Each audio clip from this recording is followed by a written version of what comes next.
For the pledge, please. Mr. Hashem, would you like to lead us with your gimpy knee? Sure. I pledge allegiance to the flag of the United States of America, and to the republic for which it stands, one nation, under God, indivisible, with liberty and justice for all. Mr. Hatch? Here. Oh, I do. Mr. Fisher? I'm here. Mr. Hatch? Here. Mrs. Mastropola? Mr. Richards? Yeah. Mr. Serino? Well, welcome everybody. Got actually a pretty decent crowd tonight, huh, John? Yeah. Yeah.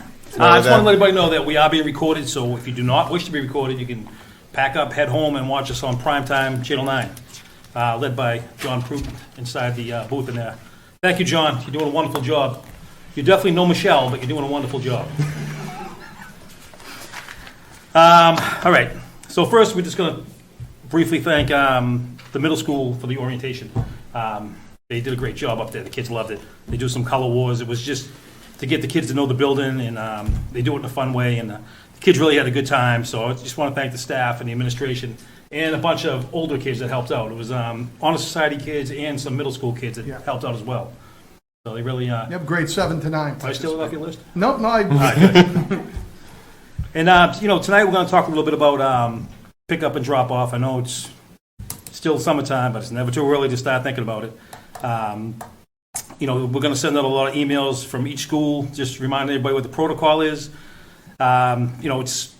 It's when we put the kids' safety first, that's where the emails come from. So we really need you guys to check these emails out and follow the protocol, because there's going to be a lot more fines this year for people parking in the fire lane, people going up the one-ways and stuff like that. So, we tried last year to give people some leeway, and that didn't work. So it's sometimes, the fines are the only thing people understand. So this is what we'll do. And that's it. That's all I got right now. I don't want to drag the meeting on. Mr. Hatch, Mr. Fisher, anything? All set? Yeah, okay. Good to go. Then I'll pass it off to Mr. Superintendent over here. All right, yeah, just a couple of things. We are working, all the administrators, all the clerical staff, everybody's working to make sure that we're going to be ready and up and running, by August 27th. This is the crunch time, so we're working on making sure the buildings are ready, the staff's ready, that we have all the staff. There's a lot of moving pieces right now, but you're beginning a lot of information coming to the public from the building levels, like you said, with traffic and just the logistics for opening up. I did send a community newsletter last Friday. It was the first one since the close of school. I'll send another one in a couple of weeks, just as we get closer. That way that everybody has as much information as possible. But a lot of the details that people are looking for are building-based, so the principals will be sending out building-based messages. So for anybody out there who's getting a lot of emails or calls, it may seem strange, but there might be different traffic patterns depending on the building, logistics for certain things. So just be on the lookout for those, and that will hopefully get everything up and running. I did want to let the school committee know that next week, Monday through Wednesday, I'm having a full day retreat with the administrative team, both building and district, so that we make sure we have a solid district and school focus, develop the improvement plans. We have a couple legal workshops to make sure that we're following every policy and every, initiative correctly, and then make sure that I have them review all the expectations that we have for the upcoming school year. So that's something that will be done for 3 days next week. Also next week, there's a laundry list of subcommittee meetings. So I did want to make you all aware that on Monday at 4 o'clock we have a policy subcommittee. Tuesday at 5:15 we have a finance subcommittee, and Wednesday the 14th at 4 we have an athletics subcommittee. Again, trying to make sure that we have everything ready to go, make sure that if there's anything outstanding that it gets cleaned up. So we're having that. I also, as far as the staffing and the enrichment, that's well underway. I put coordinators in place for each building. Instead of having an overall coordinator, I put a coordinator for each building, and they're now working on staffing each building and getting the programs established for a September startup. I have Rick Lavoie is overseeing the high school, Tracy Rodriguez is overseeing the middle school, Bridget Votto is overseeing the Belmonte STEAM Academy, and Mike Mondello is overseeing the Vets Early Learning Center. So the four of them have already met. We've met a couple times. I've met with them, they've what they're trying to do is make it building specific, but at the same time consistent with each other so that the program starts with, fidelity in that way. There's gonna be differences, like the high school right now will probably have less offerings because there's already more opportunities for a high school student with co-curricular activities, so they might not need as much. I would expect the big pocket of interest to be coming from our middle school students and the Belmonte STEAM Academy students, because you saw how the pilot went last year. Yeah. And Bridget was the teacher that came in and explained the newspapers. So she's spearheading the whole program now, so I have a lot of faith in that. The one other thing that I saw coming through was that there was a request from the Saugus Cultural Council to address the school committee at an upcoming meeting. They have a cultural festival coming up in February, so I just wanted to put that on your radar. We can schedule it for the next meeting or in September if you want. But Mr. Gould was somebody who wanted to do that. He's spearheading that. I don't know if there's somebody else from the Cultural Council that is also involved, but he's been the one that has emailed. But he does want to approach the school committee, and I will respond back on everybody's behalf that we'll put him on the schedule of one of the next upcoming meetings. Can we just tell him no? No, I'm just kidding, Mr. Gould. And the last thing I have for my report is I did want to introduce, I have filled the position of confidential executive assistant to the superintendent. It's Diane Vargas, and she's here tonight. I just wanted to introduce her to all of you. And she actually starts tomorrow. Thank you. Oh, wow. Well, welcome aboard. Thank you. You want to come up here and tell us about yourself? No? That's all for my report. That's it? All right, excellent. Well, report of subcommittees, that's actually going to be the next meeting because we have all those meetings next week, so. Yep. Old business, without Vinnie and Steph, we'll wait till next week. New business, we have discussion of building coverage of porters, shifting hours and potential expansion of hours. Yep, I can go through that. I could have actually put that on my report, but I wanted people to realize that I was going to be talking about this tonight. We've been looking at the coverage in the building, especially since we've expanded and will be expanding hours with the enrichment programs. Right now, we have a cleaning service that comes in and cleans either, they come in after 4 or 4 and after, and they clean the building kind of behind the scenes. Complete Cleaning is the company that does that. That is a completely separate entity than what we're talking about. That's a cleaning service that gets things done in the background. What we're talking about is porter service, and that is somebody boots on the ground during the course of the school day. So right now, in each of in the Saugus Middle School Complex, the Belmonte, and the Velk, we have a first shift porter that comes in at 7 and leaves at 1, and a second shift porter that comes in at 8 and leaves at 2. And that's it. We do have cafeteria lunch porters that Whitson brings in at the complex and the Belmonte, but that's outside of our scope. We're not paying for that. So right now, that's not going to cover us enough. And in fact, I don't know that it really does, because we have porters before school. That's great. We need them. But at 2 o'clock, we don't have porters anymore in any building. And none of the schools, or only one of the schools, is just closing. So what I'm planning to do, and I will talk to Complete and get in touch with Complete about it, is as a first phase, I want to leave the first shift porter alone, leave them on 7 to 1, but shift the second shift porter, that was easier to write on paper than it was to say, but have their hours go from 8 to 2 and shift it to 10 to 4. It's the same 6 hours. It doesn't give as much overlap, but it does have double overlap during the lunch with the 2 porters that work for us, and it does extend into towards the end of the enrichment program. Because that's a shift in time, but not an additional number of hours, there's no additional cost for that. So that's my first phase of attack to see if that works for building coverage. A second phase would be to consider extending from 6-hour shifts to 8-hour shifts. And, we'd have more overlap in the middle and then a longer day. But I think if we do the first phase shift That's something I think we do right away. Doesn't cost us anything to do it, and I'm gonna get working on that probably tomorrow. As far as the second phase shift, I want to make sure all of the school committee, because when we did the contract with Complete, the agreement on the porters was 2 porters in each building for 6-hour shifts. It's not necessarily a contractual thing, but it's something that we'd have to think about with the money. And it would cost, with that, the first shift would cost a grand total of $45,000 to do that, but it would give us a porter until 6 o'clock and a lot more overlap between 10 and 3. Mr. Chairman? Yep. Good. Through you, Mr. Haslam, can you just explain for us, some people may not know, but what the duties of a porter is? I think a lot of you they do a very similar as a janitor would do. They would clean up messes that come up.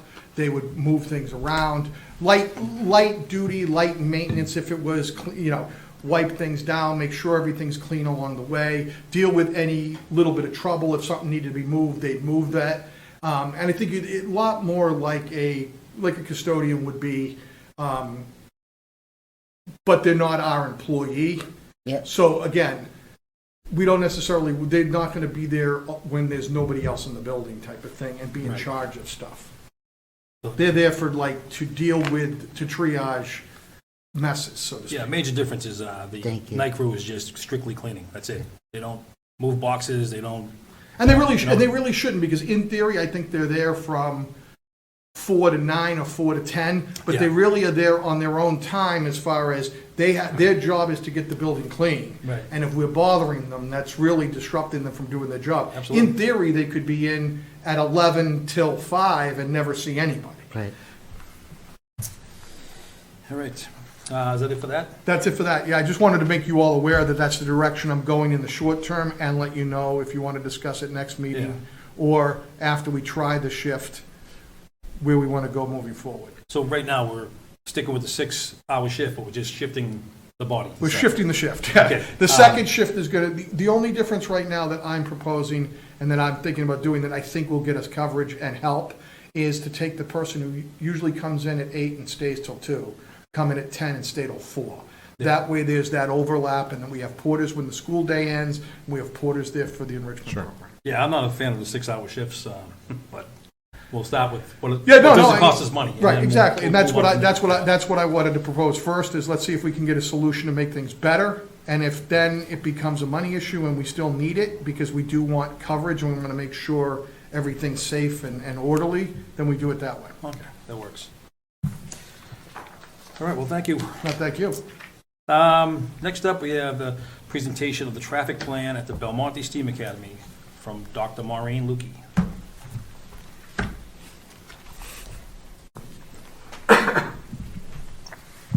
Hi, everybody. Good evening, Ms. Lukey. Dr. Lukey, excuse me. Good evening.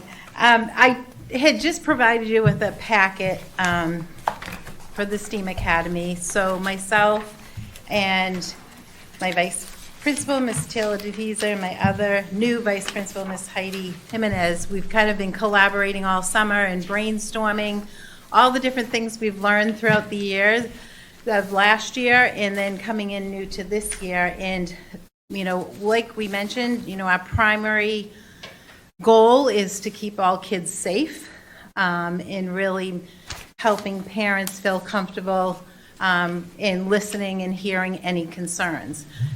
The school itself is just over 800 students, as you know, and I provided a sky view picture of the complex here itself, of the elementary school, grades 2 to 5. And it kind of just gives you a quick view of the different areas to park. And when parents are coming in for arrival dismissal, I've provided times for drops off and pickups. We have many different programs going on. We have a Kids Come First program early in the morning at 7 a.m. that parents sign their students up for, which impacts different kinds of things. We have other programs, after-school programs. We now have the enrichment club. So we're always like in tune with what else is happening. We have a variety of buses. We have a YMCA bus. And we have Bright Horizons. It's a different bus that picks up as well. So it's really just being aware of this traffic flow coming in. So one of the things we've talked about is how we can best accommodate parents coming in and out, especially at those key times of basically between 7 a.m. and 8:05. So school starts here at 8:05 and we are dismissed at 2:05.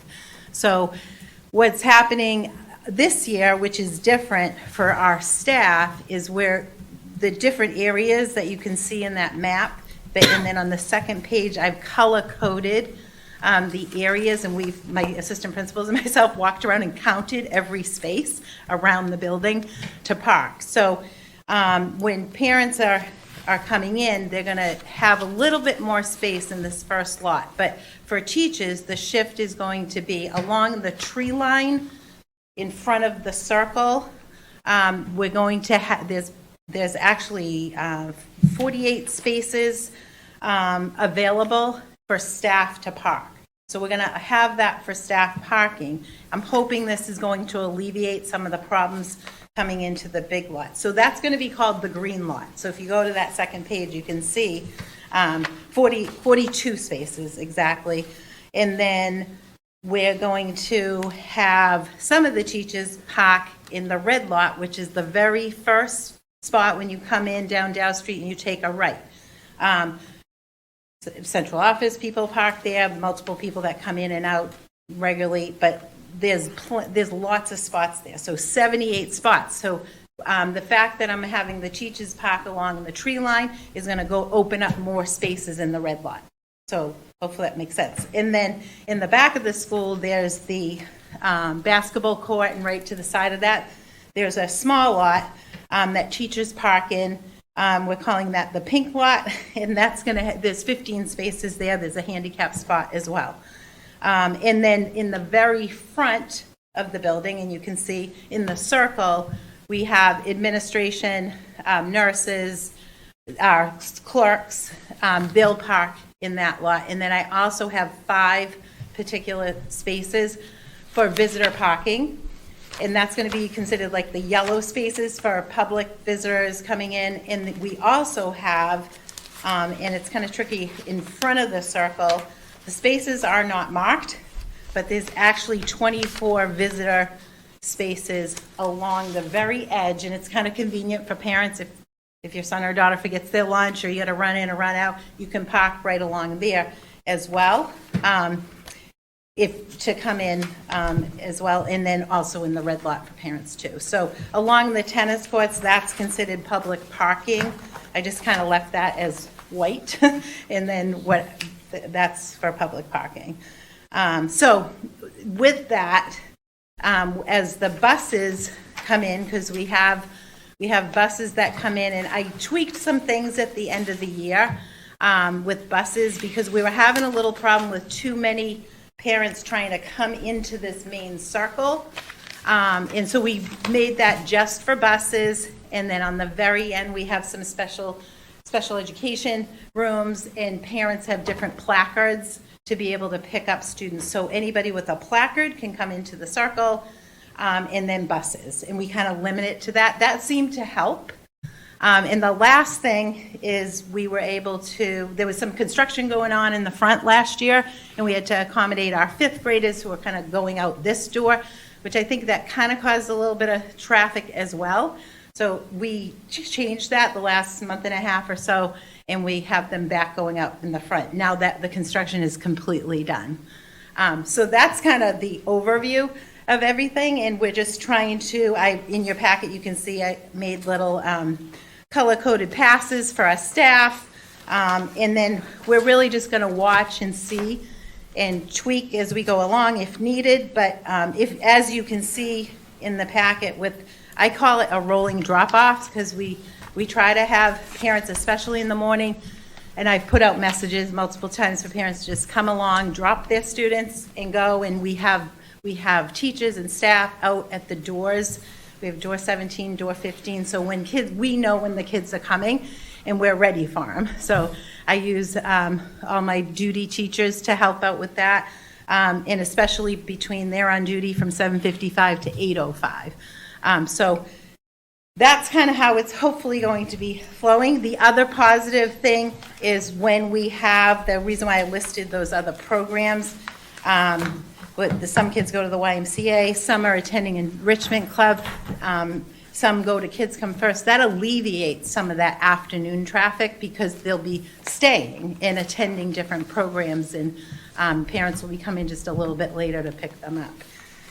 So that's kind of the overview, and like I said, we've made some changes, and we're watching and looking, and the last change I had made last year as well, originally in the morning, the buses were dropping in the front, and I moved that to the back, and that made a huge difference with traffic, because second and third, as it says on the paper there, go in the back of the school for drop-off for parents up until about 8 o'clock, and then fourth and fifth will get dropped in the front. So we try to stick to that because it just kind of alleviates some of the time. And then the traffic in the afternoon, many times, and I just want to mention this, many times parents come a little bit early. They come, dismissal is 12:30. The dismissal is 2:05, and sometimes, and I understand with work schedules and things, they line up, after 1 o'clock, and kids aren't out yet, but they're kind of lining up and trying to find spaces all over the place. Right. There's two parents out back right now waiting for opening. Yeah. So we're keeping an eye on that, and then we've put some cones out for buses, and then we're talking about kind of keeping an eye on this area on Dow Street by this big red lot, and coming around the school all the way around and exiting up top by the softball field there. So it takes patience, but our priority is keeping the kids safe and really slow down, if I can say anything, and just be careful and keep ears and eyes, and we're doing the best we can with that too, and to keep all the kids safe. Yeah, no, it's a good presentation. I think when they take a right to come down this lot, like we said, they have to keep going around the school, because we had too many people turning around, and it got to be pretty chaotic, with kids trying to cross the street and everything else. So Yeah. Like I said, it's we can do our part, but we also need some help, probably from the police department and from the parking enforcement and stuff like that. So, but thank you very much. You guys got any questions? No, thank you. You should consider a job at DOT in your retirement after putting this all together. Thank you for the presentation. No, and just the thing to always point out too is, like you said, that first week we might need a little bit of help, because it's like that first snowstorm of the year. Everyone kind of has to remember how to drive in it. That first week you have new people who haven't been here last year, and it's just going to be Well, I always go back to the high school when it first opened, and everybody's complaining how much traffic there was and how bad it was. And Mr. Hashem donned the yellow vest, and he stood down the end, and it went smooth, and everybody who complained about it, I challenged them to come down. I said, you come down, meet me there at 8 o'clock, and show me what the traffic is. And the traffic was gone. You just got to get through those first. Got to get used to it, Yeah. It's a mental block for a lot of people. Yeah, even at 2:05, I timed it a couple days in a row, and it was by 2:14, it was clear. Right. So sometimes you first look, and it's, but again, we just want to keep streamlining it as best we can, and take any feedback to try to make it positive and safe for everyone. Absolutely. Yeah, yep, thank you. All right, excellent. Thank you very much. And, Dr. Lukey, so we're going to send some emails, we said, right? Just Yes, 100%. Just, yes. we're going to hammer the parents just so they understand? All right, thank you. All right. Well said. You know what I mean. I do. All right. Did I scoop that up? No, I did not. All right, next we have the presentation of special ed, the update for current status. And Ms. Dawn Trainer, please, what do you got, a PowerPoint over there? This is big time today. You have a clicker? Wow. I know we had a clicker. Thought she was coming to storm the desk. I haven't before. All right, Oh, sorry, go ahead. They're ready. you all ready up there? Yeah, we're ready. We haven't seen each other in a while. All right, thank you. Dawn Trainer, Director of Pupil Personnel and Administrator of Special Education. And tonight I'm going to give you an update of sort of what's been happening over the summer for special education mostly. I didn't expect to open tonight with what I am going to open with, but I'm very, very excited with the news that I have to share with you. I'm going to hold this up. This is a draft report from the Department of Ed. This is from the Office of Public School Monitoring. And we go through a tiered focus monitoring for special education every about 3 years or so. And within that, they compare the legal standard to the Commonwealth of Massachusetts regulations for special ed. And they want to see how public districts are doing in meeting all of those regulations, of which there are many. In this 42-page report, there are 37 criterion. And all of the 37 criterion have been met for Saugus Public Schools. Oh, We have had a no finding, which means we are in full compliance. And I am very, very proud of that. To my knowledge, it hasn't happened here. This is just a collective effort of really hard work of a lot of people. And that's just huge, and I'm just so proud of it, and I just wanted to share it. And I'm going to share it again the next time I present to this community, because I'm going to get into it a little bit more about what it means. There's a lot of criteria in it. I won't bore people with all of the details, but I think people really need to understand the amount of work that we do to make sure that we're doing right by Saugus community and Saugus students. Sometimes when things go off the rails and communication breaks down, that's typically where it goes off the rails. We are always mindful of that, and we try to come back to the table in a way that we can get to what I say yes, get to where we can get to a point where we can agree, right? Because emotion is attached to special ed. So we all know that, but I am just so proud of this. We have met the legal standard, and this is a great day for Saugus. Okay? oh, awesome. Congratulations. Yes, thank you. Thank you. And it's really, I don't want to take all the credit, okay? So this is a huge team effort, right? This is everybody. Lots of good work going on here. Another great update I'm so proud of, and it's sort of a weight off of my shoulders as a director.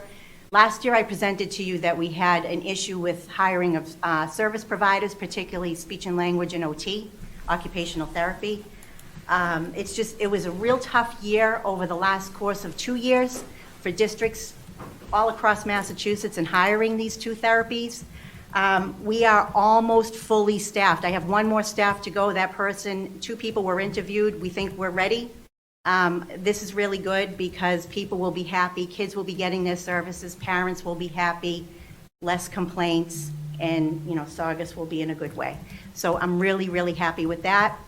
I put out a parent welcome back letter every year. It's my annual thing, and I will be announcing that in that parent welcome back letter as well. That will go out within the next week or 2, okay? So that was good. And as Mr. Hashem had mentioned, over the summer, there's a lot of hustle bustle in central office getting ready for school. Once June hits, we're already talking about the next year. So as a central office team and part of that team, my role is to really prepare building administrators with legal PD, both from the legal side and from me, with the updates and refreshers on IEP 504, discipline of students with special circumstances, and bullying, hazing, discrimination, all of that, okay, because that's all under my umbrella. So we're doing that now. Over the summer, Ms. Turbin, the director of curriculum, and I, we worked on reformatting and updating our district curriculum accommodation plan, which I'll refer to as the DCAP. And along with that, we've also revamped our instructional support team forms, and those are IST forms. Those go together, all right? So the DCAP is a tool for all educators to use to meet the needs of students in the gen ed setting. The IST are forms that you use if you need to refer a student to an instructional support team if they are struggling. And the DCAP is also used in that process. What it means for special ed is that it hopefully reduces, is this not on? No, it's not. Okay. It's not me. What it means for special ed is We're all that checking our phones. is that it hopefully reduces the rate of referral for special ed, because we're always looking to do that. When we have a high rate of referral, Massachusetts just typically does. It's the way Mass rolls, okay? A lot of special education referrals because there's a lot of rights, and we do that, we honor that. It does take up a lot of time of the evaluators, however, which that time can be better spent servicing students, going to team meetings, and so on, right? So we try to reduce the rate of referral with that DCAP use. And really, it just empowers general educators to know that they have a lot in their toolbox, and sometimes you get used to using the same accommodations and whatnot with a student. You go back to this nice little pamphlet, and you can kind of look there and see, oh yeah, I forgot about that, I can use this. So it's a good thing. Circuit breaker reimbursement claiming process is complete. That's also a very, very time-consuming and convoluted process. And I just want to say that we're all set here in Saugus. It's done. The claim is in. I want to give a really big shout out and thanks to my PPS girls, Jill Nichols, Judy Buchirk, and Julie Brickley. They did a ton of work with me on that, so they deserve it. Yeah. And over the summer, I've held 3 Aspen X2 new IEP trainings. And what that is if you remember over the last 2 years, I've talked about new IEP training. That was for the staff. We've held over multiple days, over 2 years, to know what the new IEP looks like, how to use it, what our processes will be as a district. But X2 is our student management system. So now we want staff to understand what it's going to look like on X2, how to access it, how to get in there. So once X2 worked with the Department of Ed and had it set up on their student management system, I was able to work with X2 to set up trainings here for staff. So I held 3 this summer. They were well attended. And moving into the beginning of the school year especially, I'll be holding more, hopefully if they have them offered to us. So I think the staff I got a lot of good feedback from it. It was good. And here we go. This is my favorite part. So in the summer, we have extended school year, ESY. And this is for students, it's on their IEPs, and it's to prevent substantial regression in students with IEPs. So usually it's substantially separate programming, but this year we had quite a bit of students because we had tutoring services, we had the programming, and then we also had compensatory services, which is the makeup service for a lot of that OT and speech that we missed, okay? Because we make good by it even though it's not in real time. So we did it in summer. So we had quite a bustling summer.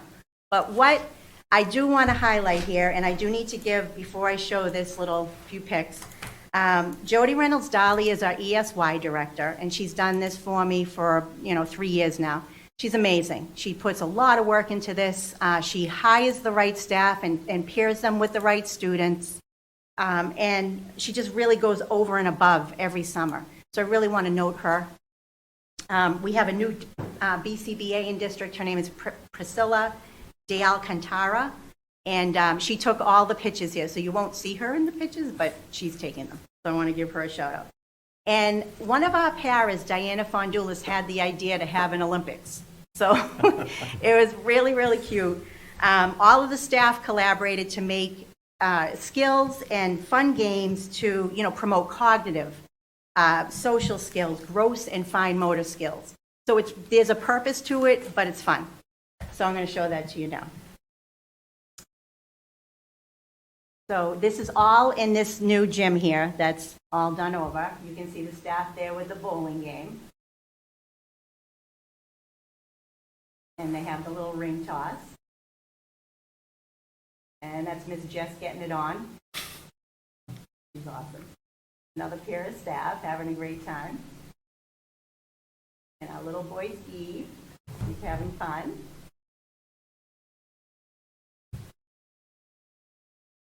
The ring toss again, only modified a little bit.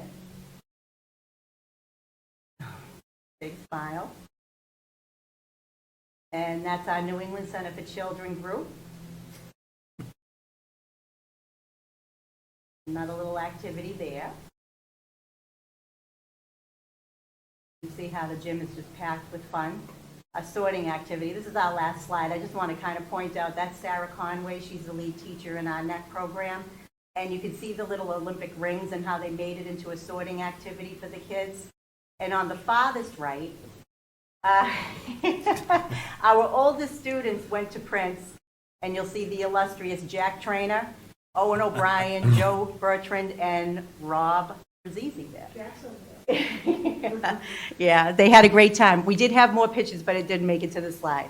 But, yeah, so the Prince took in our older students for that day, and then the youngest students did the Olympics. So it was sort of a wrap-up to the summer programming, because we have just a few left doing the last 2 weeks of summer, but most of them are done with their summer programming. So I wanted to leave you with that, because really that's the joy of what we do, and that's what makes it all worth it. Joe looks like it couldn't end too soon for him there with Bob. Yeah, they had a blast at Prince. Prince was really good to them. I have to give them a shout out, because they provided them food on that day too. Awesome. Yeah, they donated the food. And I'll be back again for another presentation sometime soon. But are there any questions? Any questions, guys? Just amazing program for those students. Isn't it great? Let me ask you a question. How many districts in the state usually get proficient from the Well, Department of Ed? like, not to get dinged on anything, that's rare. Yeah? That's rare. Oh, that's awesome. Yeah. That's good.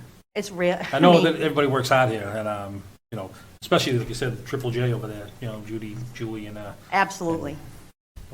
I mean, the Jill. ETLs, this is like, what this is process, right? So there's the regulations, and then we have a process by which we meet the regulations. So of course, I'm setting this up for the ETLs to make sure that the team meetings are going by the book and making sure we're doing what we're doing. But then that process comes up to PPS, the paperwork follows, right? So now my girls come into play, Jill, Judy, and Julie, and they get involved. So the paperwork we have to make sure that that's in there, because when the Department of Ed comes in, they sit with me, and I collect everything for them, and I walk through them. They ask me questions galore, and they make sure that they get what they need, and that's how they make their determination. So it's really just a group effort, and it's a process, but I'm so proud of it. Like, I'm so proud of everybody for it. But I do want people to understand, and most importantly, parents in this community, when there is an issue, we will work it out, because there will be issues. That's life. We're in the business of humans, Right. and we need to work together. But Yeah. we're committed to that. Well, yeah, as a parent of a special ed student in the district, I understand the parents get frustrated, and sometimes it's just because it's your kid, and the littlest thing can really frustrate you, because they want the kid to have the best of everything, and I get it. But I always think back to 2020 when we shut everything down in the world, but the special ed teachers were inside the school still working with the kids. Yep. Nobody else was. Right. And that really said a lot to me, that how much the special ed department cares about educating the kids, and because as you said, having no services that long would really set some kids back a long way. So yeah, I'm very grateful for the special ed department that we have here. So thank you Good. very much. Thank you. Yeah. And I just want to say that this isn't even like, to put it in context, this isn't like a finish line. This is, you're all juggling 10 apples at once.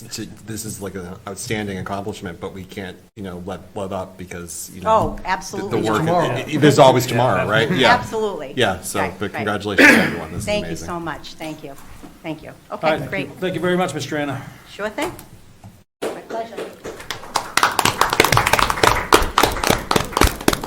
And next, we have a presentation on fall sports from this guy, Mr. Matt Serino. It's weird, you have the same last name as the stadium over there. Well, thank you for having me. It's a pleasure to be here. I just want to thank everyone for the opportunity to be returning home working here. It's a dream come true, and I'm very excited. To start off, before we get into athletics, part of my role is also the director of wellness, and I just want to touch a little bit upon that. I had the good fortune to attend a training with Mr. Urban and 3 of our wellness teachers as well. The Massachusetts has come up with new frameworks for our wellness department, K through 12. So we are in the beginning stages of starting to work through that, how that's going to look, and hopefully to have it fully implemented by the end of this school year for the beginning of the 25 year. But our teachers seem super eager to learn, to get to a better understanding of what the frameworks are asking. So I'm confident that we'll be able to work together to get there. In terms of athletics, It's obviously starting off new. My main goal was to get to know our coaches, especially our fall coaches, get to know a few of our athletes. So I've had the fortune of meeting with all of our fall coaches. They're all super eager to get going, to get started. They've been putting in a lot of work over the off season to make sure that we're ready to go. Their ideals and their values seem to fit right in alongside with mine, and making sure that we hit the ground running. So that's been a fantastic start. I've had the pleasure of meeting with about half of our student athletes for the fall, the senior leaders and or the captains. They are a fantastic group, the ones that I have met. They've been a pleasure to talk to. They really have been. It's walking into a new district. Obviously, I know some faces, I don't know some. A lot of these kids I've seen around, whether it's at one of my children's events, and they're just really invigorating. They're very, they're excited to be here. They're excited to get starting. So it's easy for me to just walk in and be excited about the opportunity that's ahead of us. So I'm very excited about that. A newsletter went out today about how to sign up. We've already had a lot of kids signing up. We're having a fall sports night on Monday the 19th for parents who have student athletes interested in playing a fall sport. It happens to fall on the first day for most of our athletes, but just with the timing and everything, that's the night it's going to be on. But that will be just a chance for them to get to know me, to meet me, understand some of our expectations, but then afterwards they're going to get an opportunity to meet with all the fall coaches as well. So if the parents do have any questions, they'll be able to get those all answered that night. Just again, with the registration information going out today, we already have over 140 athletes signed up for the fall, not including our middle schoolers. Highlighting like football already has 35 student athletes. Our boys soccer already has 35 student athletes signed up. So I'm confident that those numbers are going to continue to go up. And like I said, I'm very excited to be here. I'm excited for the opportunity. And I'm really looking forward to the fall season to get things off the ground and running. Awesome. I know that you came in with some pretty high expectations from the community. But everybody's got to be realistic about this, that we're not going to have a hockey team this year. We're not going to have enough kids for that. We're working towards it, but it's not like all of a sudden, hey, Matt Serino's here, now we have 30 kids that are going to play Saugus hockey. Right. So I just don't want people to think that you're going to come in and just walk on water and everything else.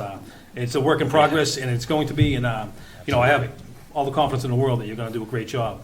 So I just don't want you to feel the pressure, because it really is none. It's you know what you're doing, and we're excited by that. But did you get rid of all the blue and gold stuff? I kept a couple. All right, that's important. I can't see you walking the hall. The red and white shifted to the front. All right. You got any questions for Mr. Serino? I'm all set. I'm excited. First athletic subcommittee meeting is going to be next Wednesday, as the superintendent mentioned. It's going to be fun. I look forward to hearing Mr. Serino's expectations and wishes of us as well. So again, I can't emphasize what Mr. Wittridge said. Rome wasn't built in a day. We are blessed and excited to have you here, Matt. But we know that we have a lot to do. So please don't feel that it has to happen now. I mean, we understand there's a process, but we're really excited by the enthusiasm that you've created and we've already seen. As Don said, this is going to be a community effort. So that's my goal. I want us all to be involved in this, and I want us all to be working together. To whether it's special ed, athletics, we all tie in all together. So to echo off her, that's my goal as well, to do this all together. Absolutely. It's like rugby. We all got to push together. You got to push in the same direction. So yeah, absolutely. You're 100% right. Yeah, I just want to say your optimism is infectious. Your enthusiasm is infectious. I've never seen everyone in the community all say good things all at once, like literally no complaints. But with everyone else said as well, that it's going to be an effort. But welcome. Absolutely. Thank you very much. Biggest sports fan right here. Right. Yeah. Absolutely. His favorite play is the three-pointer in football. He loves that. Go team. Yeah. Hey, that's all that matters, team. That's right. Well, thank you very much for having me. Thank you. Thank you very much, Mr. Serino. Go sports.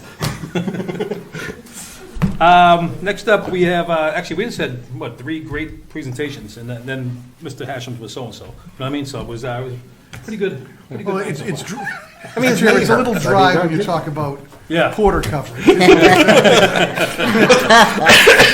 Mr. Chair, my plan is, and I can share it with you as a group, is I'm working on doing this in a rotation.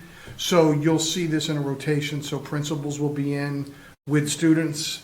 Good, yeah, student. I'll feedback. have the central office staff in, maybe enrichment coordinators, and I'm working on a schedule so that our meetings will have 2 or 3 areas of focus each meeting that deal with reaching out and communicating with what's going on and showcasing the students. Okay, sounds good. Actually, sounds real good. Get back to a fun meeting. Absolutely. Maybe we should just have Mr. Serino not be here all the time. You know what I mean? He travels a lot. Public comments. Mr. Wickham, I know you can't help yourself. Go ahead. Go ahead. Come on up there. You got nothing The today? podium is named after you. Come on, you gotta have something. Yeah, go ahead. Come on. See, I knew it. Yeah, he said it. Andrew Whitcomb, 212 Essex Street, apartment 102.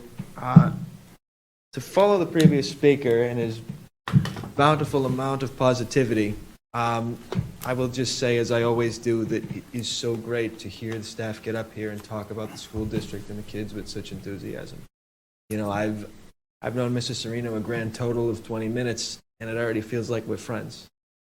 You know, and I've known Dawn a couple of years now, and to hear her get up and, you know, tell us the kinds of things that her kids work on and how proud she are, not just of the students, of course, but just as the whole team. I know we were having some trouble remembering who the Jays were, but the fact that everybody seemed like there was an alliance there. I mean, even some of the names that popped up, I've known some of them since I was in school. You know, they had different positions back then, they were paras and different things, but to hear the dedication of the community and sort of everybody being on the same page, I know that's sort of this thing, the school and the town being on different sides has always been kind of an issue in Saugus, and I'm just glad that there are people in multiple departments in this town that want to figure it out, you know. And I know that's something you campaigned on, Mr. Whitridge. Yeah. I did? You're right, I did. Thank you. I was going to ask something. So, you know, I know you said that some of the faces are the same since you graduated. That was like 2 years ago. Since I was at the vets, back when it was All the right, vets, that's, and since I was here. Well, thank you. See, I knew you couldn't resist it. We kept Dr. Lukey around. She was a legend back then. Oh, thank you, Mr. Wickham. Anybody else? Is that you back there, Ms. Train, with your hand up? No? Okay, sorry. All right, if there's nothing else, you guys got anything you want to throw in? Mr. Whitridge, motion to adjourn. Second. All right. All in favor? Aye. All right, motion carries 3-0. Everybody have a good night, and thanks for coming, and great job on the presentations tonight. Thank you, everybody.